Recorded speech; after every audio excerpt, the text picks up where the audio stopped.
요즘 우리나라는요, 너와 나를 다르다라고 구분 짓는 다름을 강조하는 그런 시대를 살고 있습니다. 그래서 나 자신이 누구인지를 드러내는데 사람들은 많은 힘을 쏟고 노력을 합니다.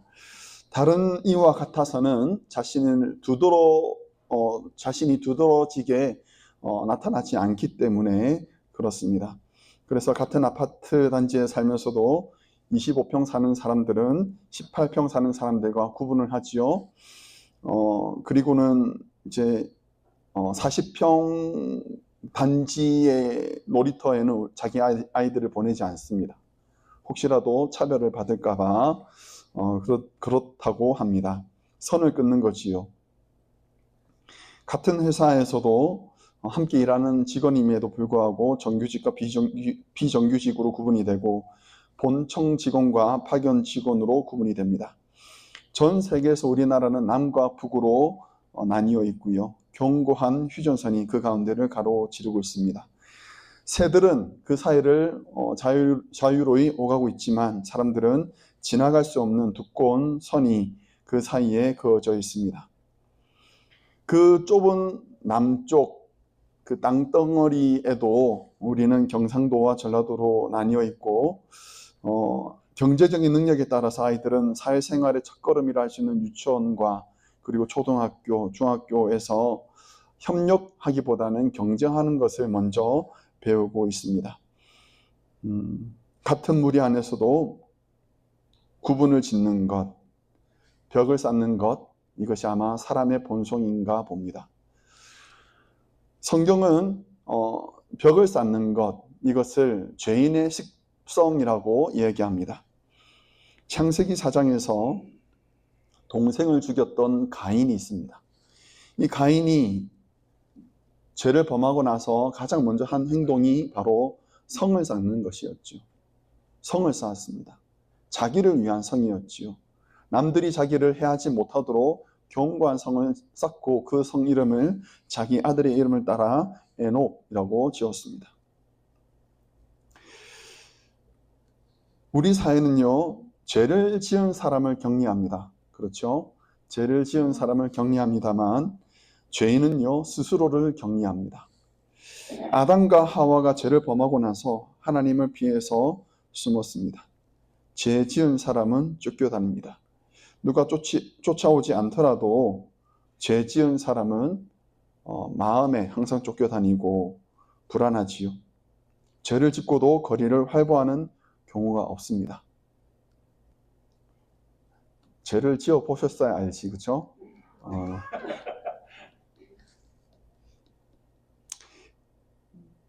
그게 사람의 습성입니다. 죄인의 습성이죠. 원래 하나님께서 사람을 지으시고 그들을 동산에 두셨던 것은 함께 하기 위해서였습니다. 함께 하기 위해서. 하나님은 동산에서 아담과 하와를 지으시고 그들이 동산에서 각종 그 짐승들과 나무들, 피조물들의 이름을 짓는 것을 보시면서 기뻐하시고 하나님이 부르시면 그 들리는 거리에서 아담과 하와가 응답하시고 그래서 함께 지내는 것, 그것을 하나님 기뻐하셨습니다.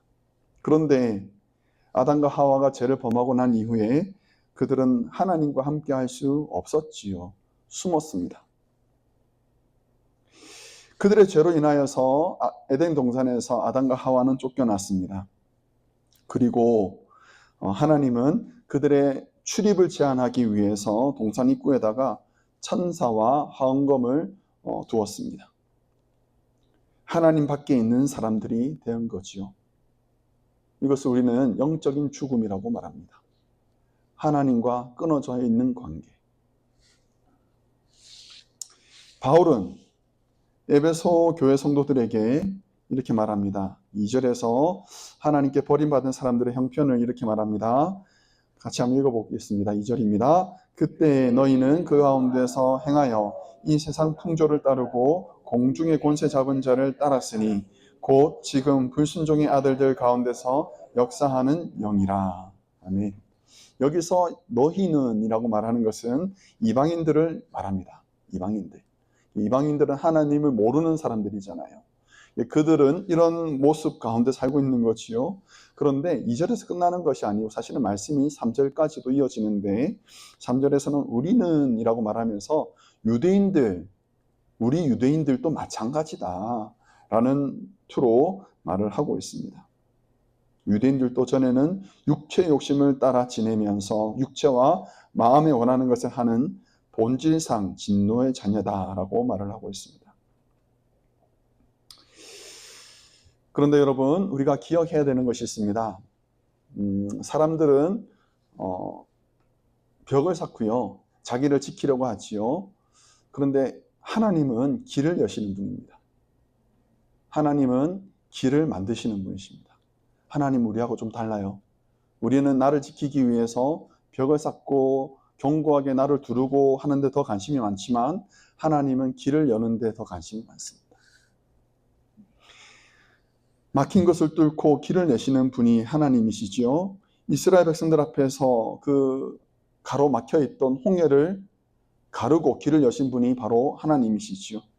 넘실대는 요단강을 막으시고 길을 내신 분도 하나님이십니다. 이스라엘 백성들 앞에 우뚝 서 있던 아낙 자손들을 무너뜨리시고 길을 여셨던 분이 또한 하나님이시고요. 이런 이야기들은 성경에서만 있었던 건 아니지요. 우리들이 지금까지 살아온 경로를 보면 막혀 있었는데, 사방이 막혀 있었는데, 앞길이 막혀 있을 때 하나님께서 열어주신 일이 많이 있습니다.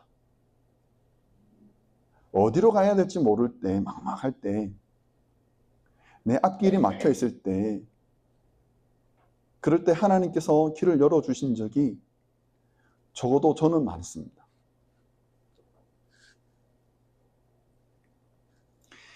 사방이 막혀 있고 막막하고 어디로 가야 할지 모를 때, 그때 우리에게 피할 길을 내어주신 분이 바로 하나님이셨습니다.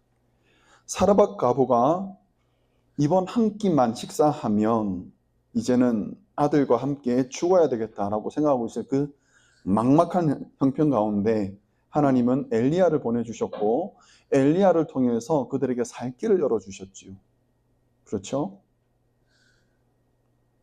길이 없을 것 같은데 길을 열어주시는 것, 그것이 하나님께서 우리 가운데 일하시는 방법이었습니다. 그런 이야기의 절정이 무엇이냐? 저는 그것이 성전이었다라고 생각합니다. 성전은요, 죄인들이 나와서 하나님께 희생제물을 드림으로 거룩하신 하나님을 만나는 장소였습니다. 솔로몬이 이 성전을 하나님께 드리면서 기도할 때에 뭐라고 기도했냐면, 이 성전으로 수없이 많은 민족들이 나와서 하나님을 예배하기를 원합니다. 하나님께 두 손 들고 기도하기를 원합니다. 라고 그렇게 기도하였습니다.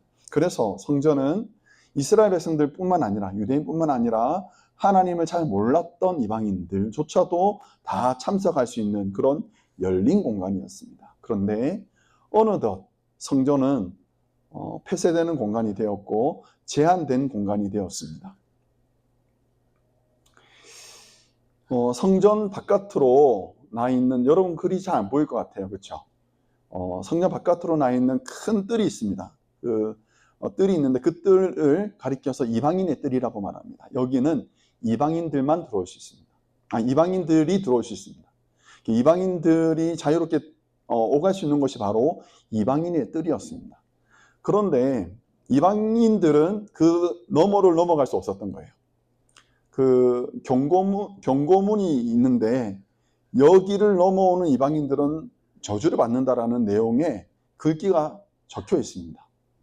그래서 이방인들은 그 너머를 넘어가지 못하는 거예요. 그 안에는 무엇이 있느냐? 여인의 뜰이 있습니다. 유대인 여자들까지 들어갈 수 있는 공간인 거예요. 예, 여인들의 뜰이 있습니다. 그런데 여인들의 뜰에서 그 성전, 성소와 지성전이 있는 그곳으로 향하는 가운데 또 공간이 하나 있어요. 넓지 않은 공간이지만 그 공간은 가리켜 말하기를 이스라엘의 뜰이라고 말합니다. 거기는 여자들이 들어갈 수 없는 거예요. 철저하게 구분이 되어 있습니다. 그리고 내가 이스라엘 남성이라 하더라도 성소에 들어갈 수 없습니다. 내가 제사장이라 하더라도 지성전에 들어갈 수가 없습니다. 1년에 한 번, 딱 하루, 그 용키푸르죠. 대속죄일. 그때만 들어갈 수 있지, 대제사장조차도 마음껏 지성소에 들어갈 수 없는 그런 제한된 구역으로 이루어진 것이 바로 예루살렘 성전이었습니다. 벽이 많았죠. 벽이 많이 있었습니다. 그런데 여러분, 우리가 예수님께서 하신 일이 뭔지를 잘 알고 있잖아요. 그렇죠? 예.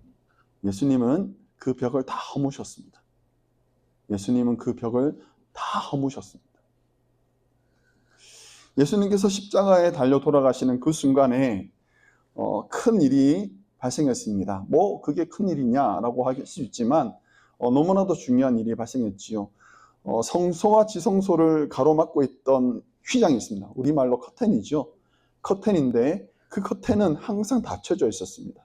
그리고 성소의 불빛이 지성소 안에 들어가지 않도록 아주 그 커튼은 매우 두껍고 웅장했습니다. 무려 역사학자가 말하기를 그 휘장의 높이가 22.4m라고 말합니다. 22.4m. 여러분 상상이 잘 안 되는 높이예요. 사실은. 여기보다 우리 지금 예배드린 공간보다 훨씬 더 몇 배 되는 그런 높이가 성소의 휘장의 높이였습니다. 두께가 얼마인지 아십니까? 그러니까 커튼의 두께. 커튼의 두께가 무려 성인 남성의 손가락 4개 두께라고 합니다. 여러분 이거 다 짠 거예요. 다 짠 거예요. 그렇게 큰 휘장이, 커튼이 성소와 지성소를 가로막고 있었던 거예요. 불빛조차도 새어나가지 않도록. 이 휘장은 1년에 한 번씩 빱니다. 세탁을 합니다.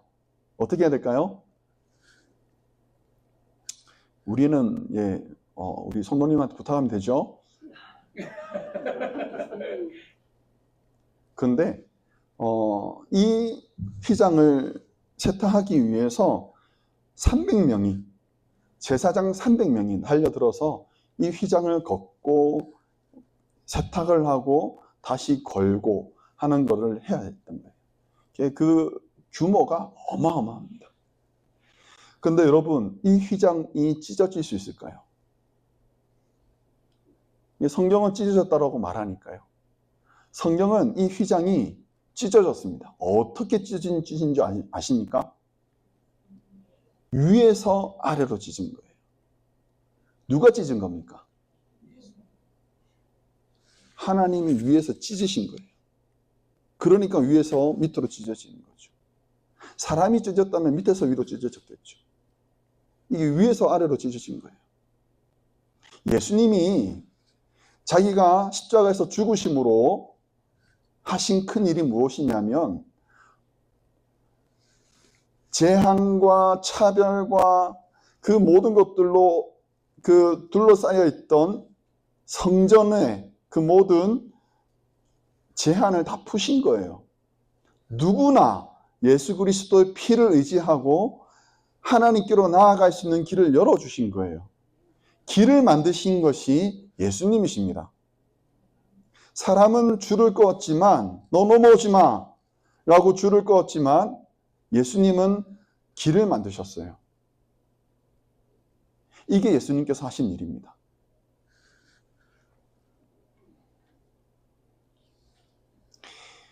예수님께서 일찍이 헤롯 성전을 가리키면서 말씀하시기를 이 성전을 헐라 내가 사흘 만에 일으키겠다라고 말씀하셨습니다. 이는 성전된 자기 육체를 가리킴이라 라고 성경은 말합니다. 여러분, 예수님께서 우리에게 살 길을 열어주셨습니다. 예수님께서 우리에게 살 길을 열어주셨습니다. 그래서 우리는 예수님이 닦아놓으신 그 길을 걸어가면 됩니다. 그런데 혼자 갈 수는 없어요. 예수님과 함께 가야 되는 거예요. 우리는 예수님과 함께 연합한 자들이 되어야 돼요. 그래서 사도 바울이 이렇게 말합니다. 갈라디아서 2장 20절. 참, 이 말씀은 제가 매주 말씀을 드리는 것 같습니다. 그렇죠? 웬만하면 우리 이건 암송합시다. 할렐루야. 예, 갑자기 또 이 말씀은 암송해도 될 만큼 우리에게 너무나도 소중한 말씀이지요. 같이 한번 우리 읽어보도록 하겠습니다. 내가 그리스도와 함께 십자가에 못 박혔나니 이제는 내가 사는 것이 아니요 오직 내 안에 그리스도께서 사시는 것이라. 이제 내가 육체 가운데 사는 것은 나를 사랑하사 나를 위하여 자기 자신을 버리신 하나님의 아들을 믿는 믿음 안에서 사는 것이라. 아멘. 우리는 십자가를 져본 적이 없습니다. 우리는 우리 손바닥에 못은커녕 가시 하나 박혀도 죽으려고 하는 사람, 연약한 인생들입니다. 그렇죠? 가시가 뭡니까? 누가 우리한테 손가락질만 해도 우리는 힘들어하는 자들입니다. 연약한 인생이에요. 우리는 정말 연약합니다. 근데 예수님은 손가락이 아니고 가시도 아니고 못을 손바닥과 자신의 발, 그리고 옆구리에, 그리고 머리에 찔리셨습니다. 그리고 자신의 생명을 쏟으셨습니다. 그 예수님과 우리가 연합한다면 되는 거예요. 연합해야 되는 거예요. 예수님과 연합. 여러분, 예수님과 연합하고 계십니까? 예수님과 함께 동행하고 있습니까? 예수님과 함께 살고 있습니까? 이 질문에 우리가 선뜻 대답이 안 나온다면 고민을 좀 해보셔야 됩니다. 그리고 바라기에 여러분이 그것을 간절히 사모하시기 바랍니다. 여러분의 손에 못을 받는 게 방법이 아니고요. 예수님과 연합하는 것이 우리에게 살 길을 열어주는 방법인 거예요. 그러면 우리가 예수님과 함께 죽으면 예수님과 함께 살아나고 그분과 함께 하늘에 앉게 될 것이다. 이런 영광이 또 어디 있겠습니까? 예수님은 우리 죄인들과 하나님 간에 막혀있던 그 벽을 무너뜨리시고 하나님께로 나아가는 길을 열어주셨습니다. 예수 그리스도와 연합하는 우리 성도 되시기를 주 이름으로 축원합니다. 백분하고 서로 고면합시다. 예수님한테 딱 붙어 있겠습니다 하고 우리 고면하겠습니다. 예수님한테 딱 붙어 있겠습니다. 떨어지지 않겠습니다. 웬만한 바람에도 흔들리지 않겠습니다. 이거 안 따라 하십니까? 붙어 계셔야 돼요. 살 길은 그거예요. 살 길은. 나 혼자 열심히 노져 살아가는 인생이 아니고 예수님하고 같이 살아가는 인생이 성도가 살아가는 인생이지요. 자, 두 번째로 예수님께서 하신 일이 있습니다. 하신 일이 무엇이냐? 예수님이 무너뜨린 것은 성전 휘장만이 아니었습니다. 예수님께서 무너뜨린 것은 교회 안에 있던 벽까지도 다 무너뜨리셨다라는 것입니다. 에베소 교회에 우리 주는 편지를 우리가 읽었습니다. 에베소 교회는요, 하나됨에 대한 이야기를 강조하고 있습니다. 하나됨에 대한 이야기를 사도 바울이 사실은 그 교회 형편을 잘 알고 있는 목자가 그 교회에게 너희가 하나 되어야 된다라는 것을 말해줬지요. 그 교회만의 문제는 아니었습니다. 사실은 우리가 이전에 다루었던 로마 교회도 교회가 유대인과 이방인 성도 간에 분열이 있었다라고 말씀을 드렸고, 우리가 너무나도 잘 알고 있는 것처럼 고린도 교회는 네파가 나뉘었습니다. 대표적인 게 네파이지 그보다 더 소수도 많았을 거라고 우리는 짐작할 수가 있습니다. 에베소 교회가 하나의 본이었던 거예요. 이 교회도 유대인 성도들과 이방인 성도들이 나뉘어 있었습니다. 초대 교회들이 대부분 그랬는데 심지어는 이제 그 첫 번째 교회라고 말할 수 있는 예루살렘 교회도 그랬죠. 유대인 출신의 그리스도인들이 지금의 우리 예배 드리는 것과는 약간의 형식이 달랐습니다. 그들은 이제 성찬을 하고 애찬을 하고 하는 형식이 예배 가운데 있었어요. 그래서 예배 때 이렇게 떡을 떼어주고 먹고 하는 것이 있었는데 좀 풍성하게 먹는 그런 자리였나 봐요. 예배를 드리는데 유대인 성도들이 유대인 과부들에게만 음식을 주는 거예요. 유대인 과부들은 많이 주고 이방인 성도들에게 적게 주고 하는 식으로 했나 봐요. 편파가 있었던 거죠. 그것에 부당함을 잘 알고 있었던 그 사도들이 그러지 말라라고 하면서 세웠던 제도가 바로 집사제도입니다. 7명의 집사를 세우는데 그 그 7명의 집사 이름이 나중에 사도행전에 나오잖아요. 그 이름들이 다 헬라인 이름이에요. 무슨 뜻이냐? 헬라 성도들을 위해서, 헬라파 과부들을 위해서 섬기라고 이렇게 헬라파 출신의 집사들을 세워서 일을 맡겨준 거죠. 균형을 맞추려고 노력했던 것이 분명히 예루살렘 교회도 있었던 것입니다. 뭐 이런 갈등이 옛날 이야기만은 아니겠지요. 오늘날에도 갈등은 분명히 있습니다. 한국 교회도 분명히 많이 있습니다. 목사와 장로님 간의 갈등 있죠. 우리 좀 갈등합시다. 예, 너무 친해지는 것도 사실 문제가 돼요. 약간의 좀 긴장과 견제 그런 것도 필요합니다. 장로님들 안에서도 갈등이 있지요. 그렇죠? 장로님 안에서도 갈등이 있고 성도들 간에도 갈등이 있습니다. 성도들 간에도 서로 맞지 않음이 있습니다. 어느 군인교회 전방에서 군인교회를 섬기던 목사님께서 하신 말씀이었습니다. 군인교회를 목회하시면서 보니까 다 그 장교 출신들만 이제 가족들이 모여 있는 거예요. 장교들, 그 부인들, 자녀들만 예배를 드리는 거예요. 이렇게 이상하다. 왜 부사관들이 안 보이지? 부사관이라 함은 하사, 중사, 상사, 뭐 선임하사라고 하는 분들 있잖아요. 뭐 이런 분들이에요. 이분들이 가족들이 안 보이는 거예요. 이게 너무 괘씸한 거예요. 아니, 교회도 작은데, 교회도 연약한데, 우리 군인들이, 이제 군인 가족들이 함께 힘을 모아서 교회를 세워 나가야 되는데, 왜 이 부사관들은 다 민간인 교회로 나와가지고 예배를 드리고, 그 교회를 섬기고 그러느냐. 너무 섭섭하신 거예요. 그래서 마음이 너무 힘들어 하다가, 부사관 가족 되시는 어떤 집사님을 만나서 얘기하는 자리에서 이렇게 말씀하시더래요. 목사님, 우리를 더 이상 비참하게 하지 말아주세요. 하면서 울더래요. 왜 그럴까요? 이 말이 무슨 말일까요? 알고 보니까 남편이 중이면 그 와이프도 중인 거예요. 남편이 소령이면 그 와이프도 소령인 거예요.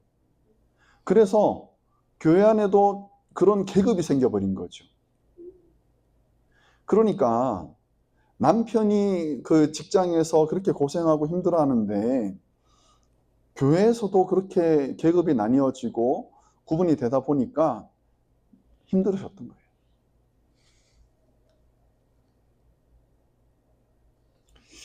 이 문제 어떻게 해결해야 될까요? 이 교회에 대해서는 랭크를 바꿔야죠. 그렇죠? 높은 사람이 섬기는 자리로 가야죠. 그런 식으로 만약에 이들이 했다면 그들이 힘들어하는 문제는 아마 해결되지 않았을까요? 여러분, 바울이 우리가 잘 알고 있는 사도 바울도 갈등이라는 것을 가졌을까요? 가졌죠. 바나바하고도 가졌습니다. 바나바가 누굽니까? 자기를 이끌어준 사람이잖아요. 그런데 바나바하고도 갈등을 겪었습니다. 베드로하고도 갈등을 겪었습니다. 베드로가 누굽니까? 예수님의 첫 번째 제자라고 말하는 사람이잖아요. 뭐 순서로 말하면 첫 번째는 아니지만 수제자라고 자칭 수제자라고 말하는 베드로하고도 바울이 갈등을 겪었습니다. 갈등은 생기게 마련입니다. 갈등이라는 단어 무슨 뜻인지 아시나요? 갈등. 갈등이라는 단어가 있는데요. 제가 안 적었군요. 이 자신감. 등나무입니다. 그러니까 칡나무하고 등나무를 말하는 거예요. 등나무고 갈은 칡나무예요. 이 두 나무의 특징이 있는데 뭐냐면 기생하는 나무들입니다. 혼자는 올바로 못 자라는 나무예요. 그래서 주변에 있는 그 나무들, 바로 서 있는 나무들에게 이렇게 타가지고 올라가는 나무, 기생하는 나무라 그러죠. 근데 뭐가 다르냐면 칡나무는 오른쪽으로 돌고요. 등나무는 왼쪽으로 도는 거예요. 똑같아요. 물론 꽃도 다르고 또 다르겠지만 얘네들이 사는 방식은 똑같아요. 예, 옆에 큰 나무에 기생하며 사는 것. 근데 문제는 방향인 거죠. 자, 오른쪽으로 도는 것이 맞습니까? 왼쪽으로 도는 것이 맞습니까?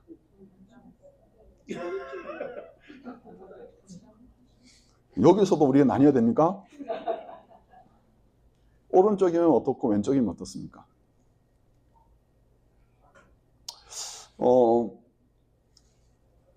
우리 성도의 모습하고도 닮아있다고 생각이 들었어요.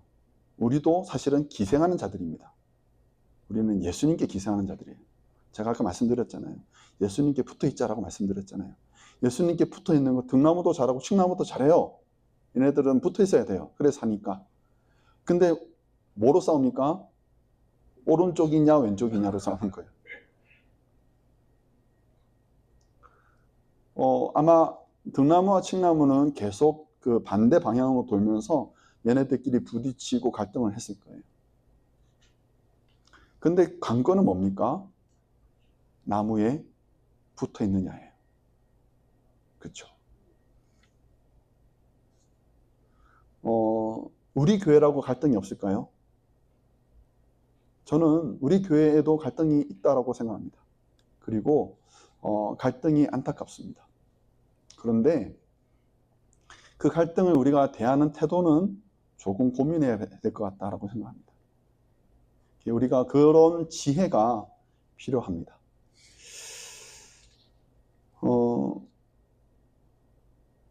많은 교회들이 그리고 많은 목회자들이 아직 완전하지 못한 불완전한 모습으로 살고 있습니다. 교회는 그러면 안 되지. 하지만 교회가 잘못되어 있는 모습들을 우리가 많이들 봅니다. 가정들도 마찬가지고요. 교회에서는 신실한 집사님이고 장로님이고 목사님인데 가정에서는 여전히 화를 절제하지 못하고 미성숙한 남편이고 미성숙한 엄마고 아내고 아빠로 살고 있는 것이 바로 우리들 아닙니까? 아직 미성숙하니까 그런 거지요. 이런 환경에서는 서로 벽을 쌓곤 합니다. 선을 그어버리지요. 오해하지 마시기 바랍니다. 여러분 그 부부간의 말 다툼을 하거나 감정이 상하면 어떻게 합니까? 제일 먼저 하시는 게 뭐예요? 누구예요? 기도 누구예요? 말을 안 해요. 말을 안 해요. 그렇죠? 예, 일반적인 현상이라고 생각합니다. 며칠 동안 말 안 할까요? 한 달요? 은혜가 있을지어다. 기간은 사실은 다릅니다. 어떤 분들은 6개월도 얘기하신 분이 있어요. 예, 6개월 동안 말 안 하고 지내는. 여러분 어떻게 해야 될까요? 어떻게 해야 될까요? 말을 안 하고 지내는 한 주, 두 주 다들 경험해 보셨잖아요. 지옥입니다. 그렇죠? 예, 지옥입니다. 어떻게 해야 될까요? 용서해야 돼요. 와, 할렐루야.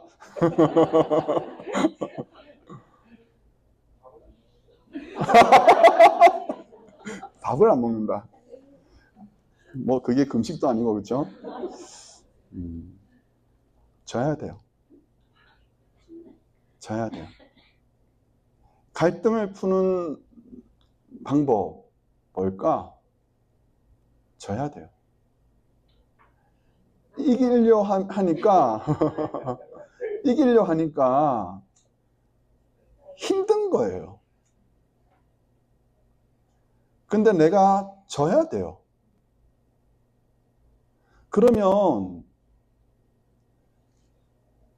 여기서도 풀려요, 사실은.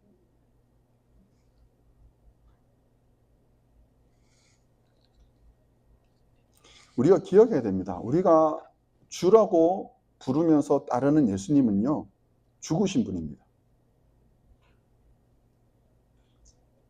그분은 승승장구해가지고 예루살렘 성을 점령하신 분이 아니에요. 그분은 죄인의 모습으로 십자가를 지고 온갖 모욕을 당하시다가 십자가에 달려 돌아가시는데 억울하단 말 한마디 못 하신 분이에요. 져야 돼요. 예수 믿는 사람이라고요? 이기려고 그렇게 아둥바둥거리면서요?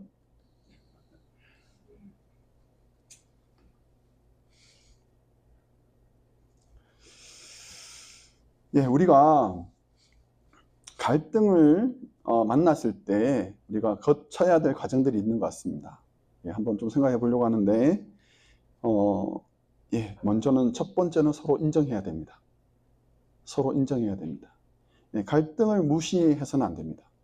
갈등이 있다라는 것을 그냥 덮고 넘어가면 이것이 나중에 골묻게 됩니다. 예, 여드름하고 비슷하다고 생각합니다. 예, 물론 어느 정도는 좀 둬야 되는 시기도 있습니다만 나중에 그거 터뜨려야죠. 그렇죠? 예, 갈등은 인정하는 것이 필요합니다.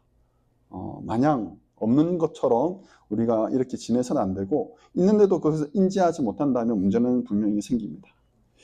그래서 우리가 등나무와 칡나무가 서로 존재한다라는 것을 인정하는 것처럼 상대를 인정하는 것도 우리가 가져야 될 태도입니다. 자, 등나무가 칡나무한테 야, 너 방향 틀렸어. 너 왼쪽으로 돌아야 돼. 돌아갈까요? 성질이 그래 생겼는데, 그쵸? 성질이 그래 생겼는데 어떻게 싸운다고 바뀌겠습니까? 안 바뀌어요, 잘. 예, 등나무는 칡나무를 인정하고 칡나무는 등나무를 인정해야 돼요. 예, 그런 것이 우리에게도 필요합니다. 바꾸려면 자기를 바꾸세요. 아멘 좀 작았습니다. 바꾸려면 자기를 바꾸세요. 예. 그래서 우리는 진짜 별거 아닌 존재들이잖아요. 그렇죠? 불쌍한 자들이에요. 정말 불쌍한 자들이에요. 여러분 스스로도 그렇게 생각하시잖아요. 불쌍하잖아요. 제가 봐도 여러분 불쌍해 보여요. 측은히 여겨집니다. 제가 봐도 그런데 하물며 하나님 보시기에는요, 하나님께서 여러분들을 긍휼히 여기실 겁니다. 그 관점을 우리가 가져야 됩니다. 그 관점으로 다른 사람을 봐주셔야 돼요. 불쌍히 여겨주시는 마음이 우리에게 필요합니다. 긍휼히 여기는 마음이 필요하죠. 그리고 두 번째는 그 영혼을 위해서 예수님이 어떤 값을 치르셨는지를 우리가 생각해야 됩니다. 그렇죠? 불쌍한 자들이에요. 정말 긍휼히 여겨야 될 자들인데, 여러분 그 영혼을 위해서 예수님이 무엇을 지불했는지를 우리가 생각해야 됩니다.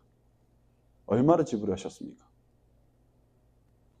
영화 드라마에 딱 하면서 얼마면 되니? 뭐 그런 대사가 있었잖아요.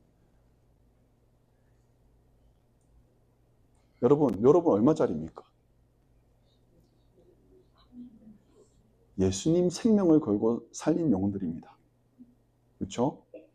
무엇과도 비교할 수 없는 귀한 가치를 가진 분들입니다. 여러분 옆에 앉아 계시는 분도 그런 분입니다. 그래서 여러분 옆에 계시는 분을 함부로 하시면 안 됩니다. 함부로 여기시면 안 됩니다. 여러분 우리 중에 누구도 하대받을 사람 아무도 없습니다. 쉽게 여길 사람이 없습니다. 여러분 감히 미워할 사람 아무도 없습니다. 이 자리에는 모두가 존귀한 자들이고 하나님께서 사랑하시는 자들입니다.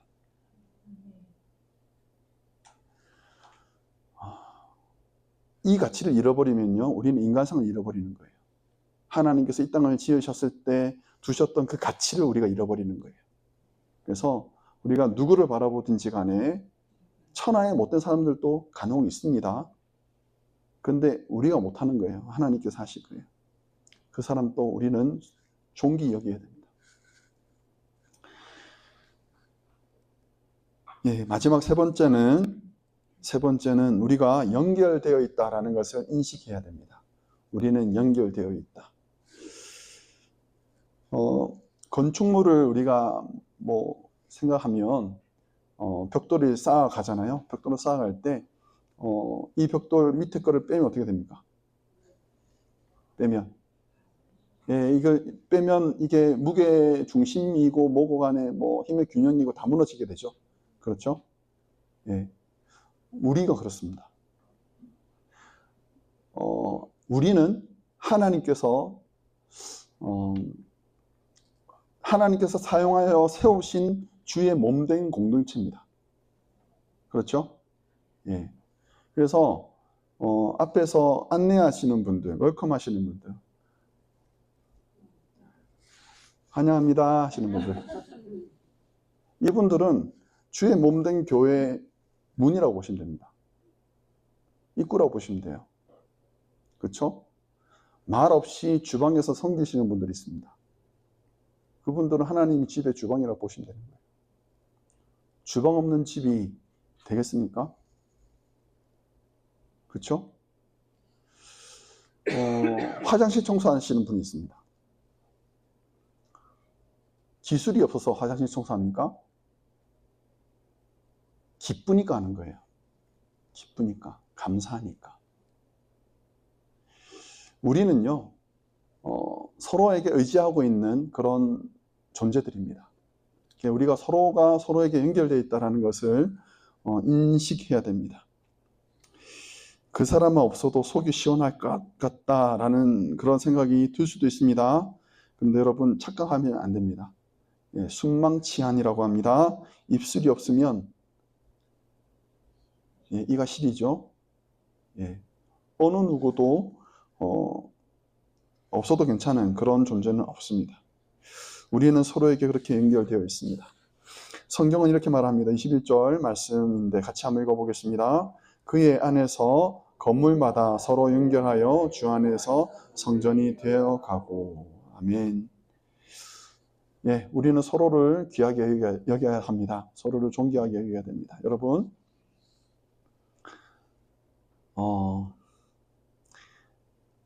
여러분의 배우자가 없었으면 지금 여러분들이 이 자리에 있었을까요? 이거 왜 고민하세요? 이걸 왜 고민하세요? 이런, 큰일 났네. 잠시만, 다시 설교를 해야 되나? 여러분의 배우자가 없었다면 지금 이 순간까지 여러분들이 올 수 있었을까요? 여러분이 없었다면 우리 덴버 산유에게 교회가 여기까지 올 수 있었을까요? 없습니다. 불가능합니다. 여러분 한 분 한 분이 다 존귀하신 분이에요. 이제 말씀을 좀 마치려고 하는데, 제가 저희 청년들한테 제가 청년들을 가르치면서 이제 했던 퍼포먼스가 하나 있습니다. 의자를 하나 갖다 놓고요. 안 할게요. 할까 하다가 안 되겠다 싶어서 지금 포기했습니다. 의자를 하나 갖다 놓고 제일 가벼운 자매를 그 의자에 앉혔어요. 그리고 회장 나와 불렀습니다. 부회장 나와. 부회장 그때 뭐 그 덩치 이만하네요. 그 부회장 나오고, 그리고 이제 우리 그 간사 나오세요. 간사들 나오고, 사람들 나오라 그랬어요. 그때 제가 기억이 장로님도 있었던 것 같은데, 있었죠. 장로님 나오셨죠. 장로님 나오시고, 그래가지고 자, 하나 둘 셋 했어요. 그래가지고 의자를 다 들어 올렸습니다. 그 자매가 앉아있는 의자를 이 사람들이 들었던 거예요. 들렸을까요? 들리죠. 들립니다. 들리는데, 그러다가 제가 얘기를 했어요. 우리 회장이 몸이 너무 아파가지고 청년부에 못 나오게 됐어. 회장 나와. 회장을 뺐어요. 그리고 우리 간사들 중에서도 좀 몸이 안 좋아서 혹은 너무 바쁜 일이 생겨서 참여하지 못하게 됐어. 같이 하지 못하게 됐어. 간사들 몇 명 나오세요. 나오고. 그 부회장 덩치 이만하네. 바들바들 떨면서. 공동체라는 것이 그렇습니다. 어느 누가 덩치 크고 힘이 좋다고 해서 그 공동체를 이끌어갈 수가 없습니다. 같이 짊어지는 것입니다.